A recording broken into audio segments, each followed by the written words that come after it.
একটু পরিশ্রম না করলে কখনো বাচ্চার মুখ দেখা যাবে না। এই ভিডিওটা দেখেন। তোমার মতো কুড়ে লোক আমি বাপের জন্মে দেখিনি।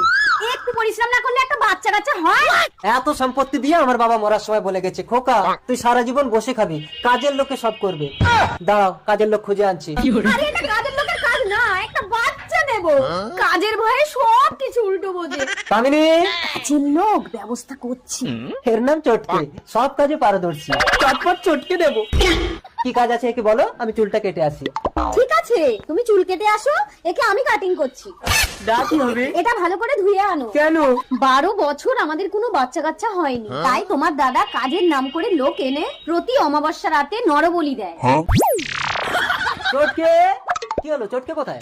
আর বলো না, তোমার চটকেই দাঁটা চেয়েছিল, দিতে একটু দেরি হলো বলে রেগে বেরিয়ে গেল। কি বলছো? চটকে দাদাওনি? তা নিয়ে কি করবে তার ঠিক নেই। দেখি দাদা কোন দিকে গেল। ওই দিকে। চটকে এবার ফটকে যাবে। চটকে, এই এদিকে শোন।